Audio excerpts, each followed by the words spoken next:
From the church choir to the dance floor, Donna Summer infused disco with a gospel sound and owned FM radio in the late 70s. Here to tell us about a musical celebrating her life and legacy is Phedre Delinois, the show's production assistant. Good morning, Phedre. Shannon Johnson, the actor playing Diva Donna. Good morning, Shannon. Good morning to you. And Kristin Kenebrew, the actor playing Disco Donna. Good morning, Kristin. Good morning. So this musical is a genre known as the jukebox musical, which is basically, songs that exist in the real world translated to the stage. And I'm wondering if that gives you, Phedre, sort of an extra pressure to be faithful to the sound and the artist.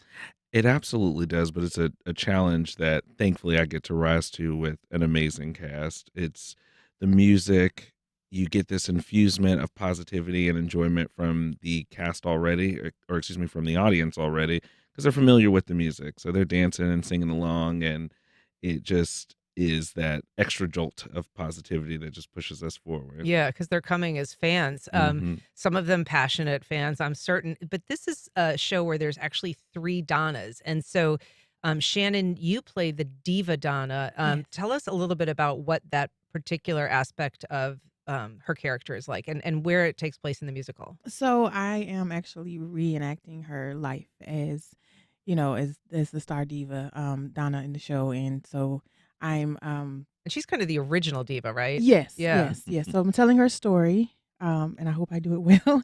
I'm telling her story from her point of view, coming in as an age as a young girl, and then turning into diva Donna herself, and then becoming, the singer that we know and love, Miss Donna Summer. Yeah. Okay. And so, Kristen, you played Disco Donna. Yes. Explain what that role is like. How is it different from the diva role?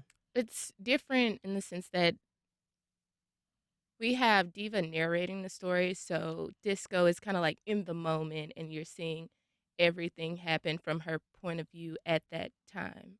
Okay. Are you both singing songs? Yes. Absolutely, yes. Okay. And do you sing them individually? We have some songs that we actually sing together, Mhm. but we have a lot of numbers that we do alone. So, I mean, you're both very young. Did you like know Donna Summer coming into this, or was this like an education for you? A lot of it was education. Some of the songs I actually knew. Of course, you hear a lot of on the Yeah. radio. That's one of the songs I kind of grew up listening to. But yeah, a lot of education, a lot of research I had to Okay. do. I agree. Same for me. Like I knew who Donna Summer was and I knew of the music, and then when I started to do more research, I'm like, "Oh, this song and this song and that song." Like she works Yeah. hard for the money and Hot Stuff, Bad Girls. I was like, "Yes, yes, yes." But I Yeah, those started to those learn were more. some of her huge Mm, hits. I mean, you mhm. mentioned Hot Stuff Bad Girls. I guess in 1979 feature, she became the first female to have two hits in the Billboard Top 3 at the same time. I mean, she really was this enormous star at the time. She was, I think, only rivaled by the Beatles in terms of having three consecutive number one albums.